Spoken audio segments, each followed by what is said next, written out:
Kasama ang guard, umakyat kami sa unit ni Dave. Ngunit ganun na lang ang pagkabigla ko nang makita kong nakakalat lahat ng mga gamit ko sa labas ng unit ni Dave. Para itong mga basura na itinapon na lang basta-basta. Naiiyak ako habang nakatingin sa mga gamit ko. Pinaghirapan ko kasi yung mga yon. Inalagaan ko ang mga yon. Kahit hindi ito mamahalin, pero pinapahalagahan ko ang mga gamit ko. Dahil bunga ito ng paghihirap ko. Kung wala itong halaga sa kanila, mahalaga ito sa akin. Dahil binili ko ang mga ito gamit ang sahod ko. Nakabukas ang pintuan at patuloy na pinagtatapon ng mga tauhan na kasama ni Madam ang iba ko pang mga gamit. Kahit masakit ang tagiliran ko, umupo ako para sinupin ang mga gamit kong nagkalat. Halos hindi na ako makakita ng maayos dahil sa sobrang dami ng luhang naipon sa aking mga mata. Parang pinipiga ang puso ko habang iniisa-isa kong pulutin ang mga ito. "Didn't I tell you not to allow her to come here?" Napatigil ako sa pagpupulot ng marinig kong pagsigaw ni Madam sa gwardyang kasama ko. Dinuro-duro niya pa ito at kung ano-ano pang masasakit na salita ang kanyang binitawan. Lumapit pa ang mga tauhan niya at akmang sasaktan ng gwardya. Pero agad kong hinarang ang sarili ko. "Wag po! Ako po ang nagpumilit na umakyat dito." Pakiusap ko sa mga tauhan ni Madam. Pagkatapos hinarap ko si Kuya Guard at sinabihan ko siyang iwanan na lang ako dito. Tumango lamang ito at nagmamadali nang umalis. Yung mga tao sa ibang unit ay nakalabas na rin. Pati ang babaeng nasa katapat na unit ni Dave. Ngumisi pa ito sa akin. "I didn't expect na nagpalaki pala ako ng ahas sa sarili kong pamamahay." Bungad ni Madam sa akin. Yumuko ako. "Everyone, this girl in front of you is our maid." Kuha niya sa atensyon ng mga nanonood sa amin. "Ay, as in katulong?" Sabat ng isa. "Yes, you're right. Katulong ko sa mansyon. Pero inakit ang kaisa-isang anak ko para hindi matuloy ang kasal nito sa babaeng gusto kong ipakasal sa kanya." "Ambisyosa ka, girl." Natatawang sabat naman ng isa pa. "Look at her. She has the guts to stay here in my son's condo without my knowledge. Binilog niya ang ulo ng anak ko para maawa ito sa kanya. That's what he did to my son. And you know what's worse? This poor maid is the reason why my son is angry at me now. Nilason niyang isipan ng anak ko para lumayo ito sa akin. Sa amin ang pamilya niya. Pero buti na lang nahimasmasan na ito." Dumagundong ang boses niya sa buong hallway, kaya dinig ito ng mga taong nakiisyoso. Dinig ko pang napasinghap ang mga ito. Pagkatapos nagbulong-bulungan. Pero wala akong pakialam kung anong nasa isip nila. Dahil alam ko sa aking sarili na hindi ako ganon. Nanatili akong nakayoko dahil natatakot akong makita ang galit sa mukha ni Madam. Wala na ang dating maamong mukha nito nung una ko pa siyang nakita. Ibang-iba na ito ngayon. "Do you really think that Dave is serious about you?" Maya-maya tanong nito sa akin. Nanguuyam pa itong tumawa kaya umangat ang tingin ko sa kanya. Ngunit yumuko din ako ulit dahil hindi ko kayang salubungin ang mga titig niya sa akin. Pumalakpak ito ng dahan-dahan at humakbang palapit sa akin. Nakatayo na ito ngayon ilang hakbang lang sa harapan ko. "Look at yourself! Sa tingin mo papayag akong katulad mo lang ang mapapangasawa ng anak ko? Do you really think that I would allow my only son to be with someone like you? Wake up! You're just a maid. Katulong. Muchacha. Hindi ka nababagay sa anak ko." Ay, ambisyosa si ate, girl. Gold digger. Wow, tiba-tiba siya kung nagkataon. Correct. Pero ayaw ni mother, kawawa. Buhay Reyna ang gusto ni ateng. Dinig kong komento ng mga tao sa paligid. Gusto kong depensahan ng sarili ko. Pero para saan pa? Hinusgahan na nila ako. Kahit hindi naman nila alam kung anong katotohanan. Hinayaan ko na lang ang mga luha kong tumulo. Kahit hindi ko masikmura ang mga pinagsasabi nila, hindi ko na magawa pang depensahan ng sarili ko. Ubus na ang lakas ko. Mahal ko si Dave. Dahil mahal ko siya. Hindi dahil sa pera niya lang ang habol ko. At yun ang mahalaga. Nagmamahalan kaming dalawa. At hindi totoong mga sinasabi nila. Patuloy lang akong tahimik na umiiyak. Gustong-gusto kong humagulgol pero pinipigilan ko ang aking sarili. Pakiramdam ko namamanhid ang buong katawan ko sa mga pinagsasabi nila tungkol sa akin. Hindi pa nakontento si Madam at inangat pa niya ang mukha ko gamit ang mga kamay niya. Marahas nitong hinawakan ng pangako na halos bumaon na ang mga kuko niya. Nanginginig man ang baba ko, nagmamakaawa akong tumingin sa mga mata ni Madam. Pero matalim ang tinging ibinalik niya sa akin. She pointed her finger in my forehead. Nakulang na lang ibaon niya ito doon. Ambisyosa ka? Muntik pang umatras ang mga magulang ni Stella nang dahil sa'yo. Duro niya sa akin. Napapikit pa ako nang maramdaman kong dulo ng kuko niya na parang gumuhit sa noo ko. Pero baliwala ang sakit ng pagkabaon ng kuko niya sa sakit ng revelasyon niya ngayon. Kung masakit ang mga narinig ko kanina, pakiramdam ko ngayon parang sinaksak ang puso ko ng paulit-ulit. Halos mabingi ako sa narinig ko mula kay Madam. Parang pinipiga ang puso ko at parang nasusuka ako sa sakit na aking nadarama. Ibig sabihin pala magpapakasal si Dave kay Stella. Paano naman ako? Sabi niya akong mahal niya. Paanong nangyari na magpapakasal siya sa iba? You don't know, right? She chuckled na tila natutuwa sa naging reaksyon ko.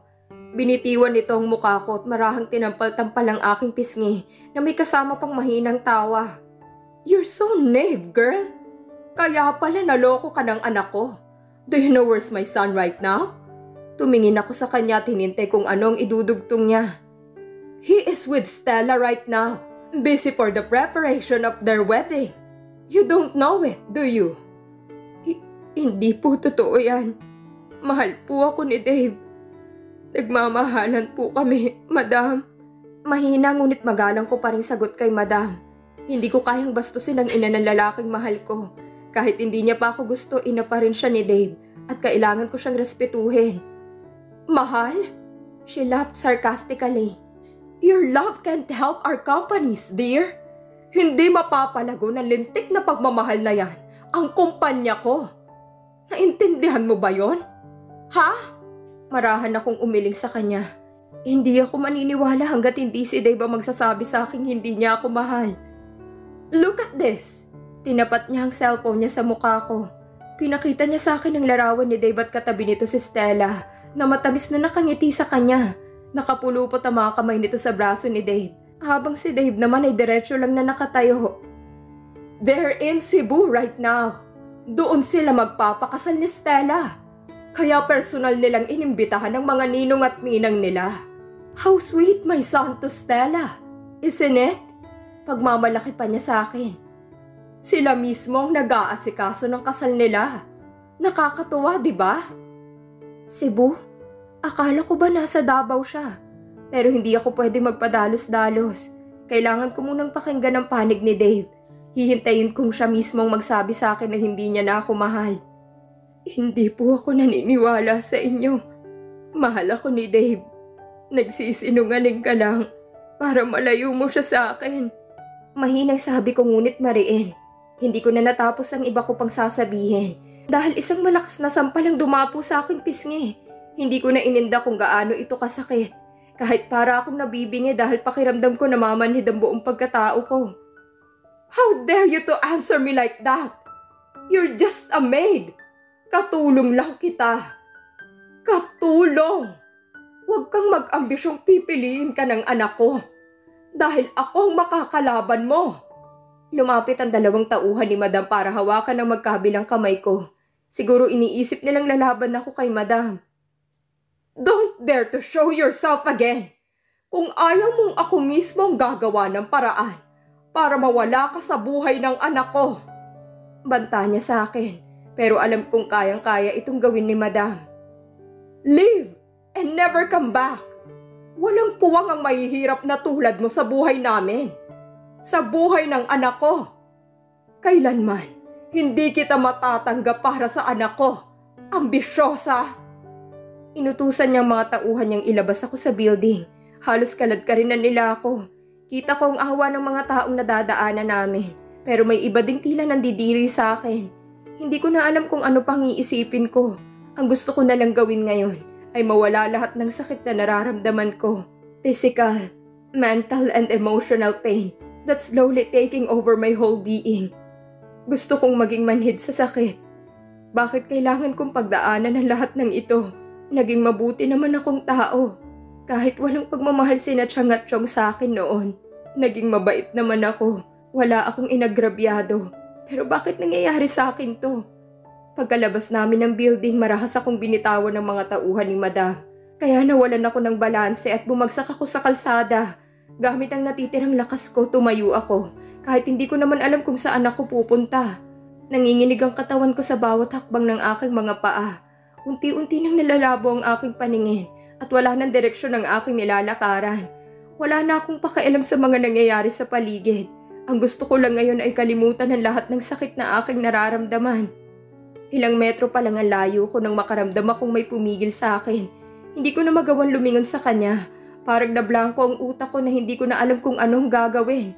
Saan ka pupunta, Arabella? Aniya, ang babaeng nakatira sa tapat ng bahay ni Dave ay nakangising nakatingin sa akin. Kapag siniswerte ka nga naman, oh. Akala mo makakatakas ka pa? Sabi niya, pero hindi na maproseso ng utak ko kung ano man ang ibig niyang sabihin. Nalalabo ang mga mata kong tumingin sa kanya. Kung papatayin niya man ako ngayon, ipagpapasalamat ko pa yun sa kanya. Wala na din namang silbi ang buhay ko. Kinalimutan ako ng mga magulang ko. Hindi ko alam ang tunay kong pagkatao. Ang kaisa-isang lalaking minahal ako'y tinalikuran na ako. Ayoko nang mabuhay. Pagod na ako sa lahat ng sakit at mga pasakit sa akin. Tapusin mo ng paghihirap ko. Saad ko sa mahinang boses. Nakita kong natigilan siya, pero agad din naman itong ngumisi. Nanlilisik pa ang asul niyang mga mata na para bang may tinatagong galit sa akin. Okay. Kinuha niya ang kanyang baril at kinasa. Madali ka naman palang kausap. Pinahirapan mo pa si amo. Pero bago niya pa maiputok sa akin ang kanyang baril, may isang sasakyan ang mabilis na huminto sa tabi namin. Agad nagsilabasan ng mga laman nito at dinambang babaeng may hawak ng baril. Pinikit ko ang aking mga mata dahil pakiramdam ko umiikot ang paligid. Hindi ko na alam kung anong ginawa nila sa babae. Naramdaman ko na lang na may mga brasong humawak sa magkabilang balikat ko.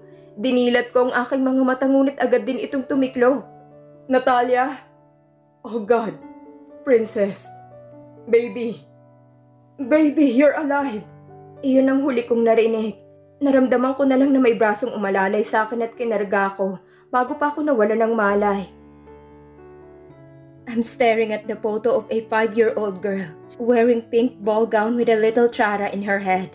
She's smiling sweetly in the picture. Her beautiful blue eyes reflected the happiness that she felt inside.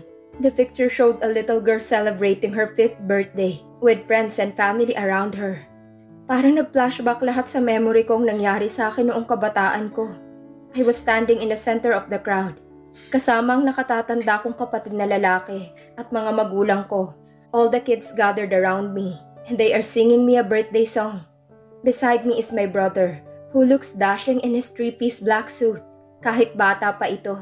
He looks like my dad, but he got his eyes from my mom. I look at him and he looks at me with so much love.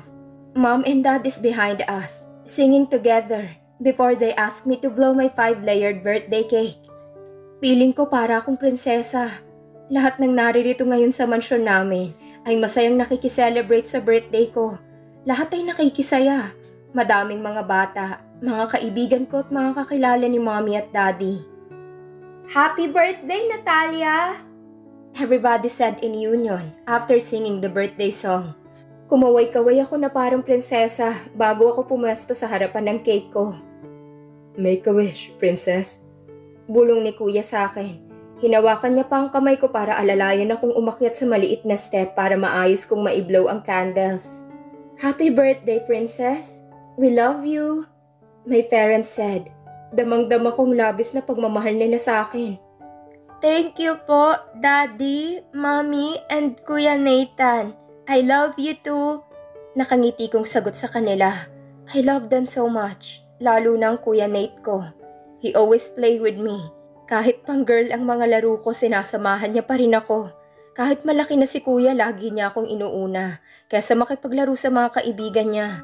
He always finds time for me, kahit Barbie at bahay-bahayan pang nilalaro namin. Palagi nitong sinasabi sa akin na masaya siya kapag masaya ako. He always makes me feel special. Siya ang palagi kong kasama dahil palaging busy sa work sina Mommy at Daddy. Palagi niyang sinasabi we have to understand our parents. Dahil para sa amin ang ginagawa nila. I can still remember. One time minamake-upan ko pa si Kuya Kahit alam kong labag ito sa kalooban niya, pumayag pa rin ito dahil alam niyang matutuwa ako.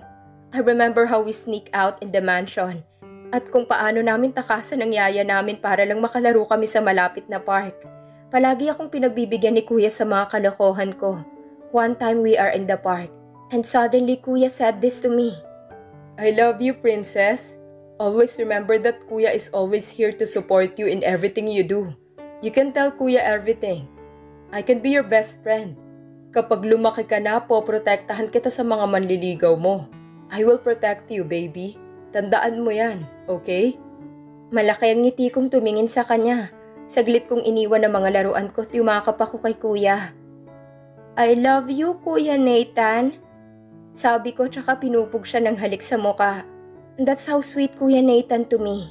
He keeps saying to me how much he loves me and how lucky he is na naging kapatid niya ako.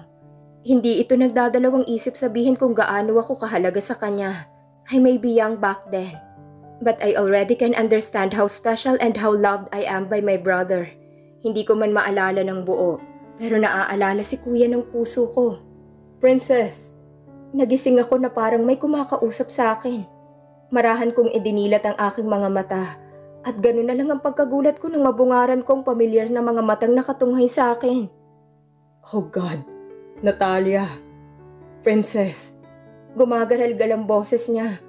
His beautiful black eyes watered as he stared back at me. Dama kong lungkot at pangungulila sa mga tingin niya sa akin. Hindi ko man siya kilala ng personal, pero parang kilala siya ng puso ko. Saan po ako? Inilibot ko ang aking tingin sa paligid at nakita kong kaming dalawa lang ang nandito. Hospital, princess. Naalala kong lalaking tumawag sa aking princess sa aking panaginip. Biglang may ibang naramdaman ng puso ko nung tumitig ako sa mga mata niya.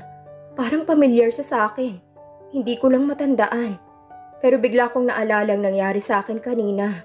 Baka nagpapanggap lang din itong lalaking nasa harapan ko. Baka katulad lang din siya ng mga taong kilala ko. Na pagdating ng panahon sasaktan lang din ako. Nakaramdam ako ng takot. Nagsimula nang manginig ang aking katawan. Hindi ko alam paano ako makakatakas dito. Tiningnan ko ang aking kabilang kamay. May swerong nakakabit dito. Kinapa ko ang aking tagiliran. May bandage na rin na nakalagay. Hindi rin ako masyadong makagalaw dahil nangihina ang katawan ko. Siguro dahil sa pagsuntok ni Chong kanina sa akin at ang pagsampal ni Madam Valerie sa akin. Pakiramdam ko na mamaga ang pisngi ko. Pero hindi ako pwedeng manghina. Kailangan kong makatakas dito. Kailangan kong iligtas ang aking sarili. Siguro bago nila ako patayin, ginamot muna nila ako. Hinintay bago magising tsaka ako gagawa ng masama. Kung ano-ano nang pumasok sa aking isipan. Nagsisimula nang mamawis ang aking katawan. At kahit sobrang lamig pa ng aircon dito sa loob ng silid. Nakita kong nakatitig siya sa akin. Ang malamlam niyang mga matay may namumuong luha. Sino po kayo? Maawa po kayo sa akin. Huwag niyo po akong sasaktan. Mahinang pakiusap ko sa kanya. Princess, tawag niya ulit sa akin. Hindi, Princess ang pangalan ko. Sagot ko. Please, Kuya, maawa po kayo sa akin. Susundin ko ang sinabi ni Madam. Lalayo na ako. Huwag mo lang akong saktan. Maawa po kayo sa akin. Hindi ko na napigilan ang pag-uunahan ng mga luha ko. Lalayuan ko si Dave. Pipilitin kong kalimutan siya. Sisikapin kong mabuhay at hanapin ang tunay kong pamilya. Pakiusap, huwag mo lang akong saktan. I saw his brows furrowed and his jaw clenched after I mentioned Dave's name. Humakbang ito palapit sa akin pero agad kong itinaas ang kamay ko. Huwag kang lalapit. Sisigaw ako. Nagsimula na akong maghisterya. Baby. Kumislot ang puso ko pagkarinig sa tawag niya sa akin.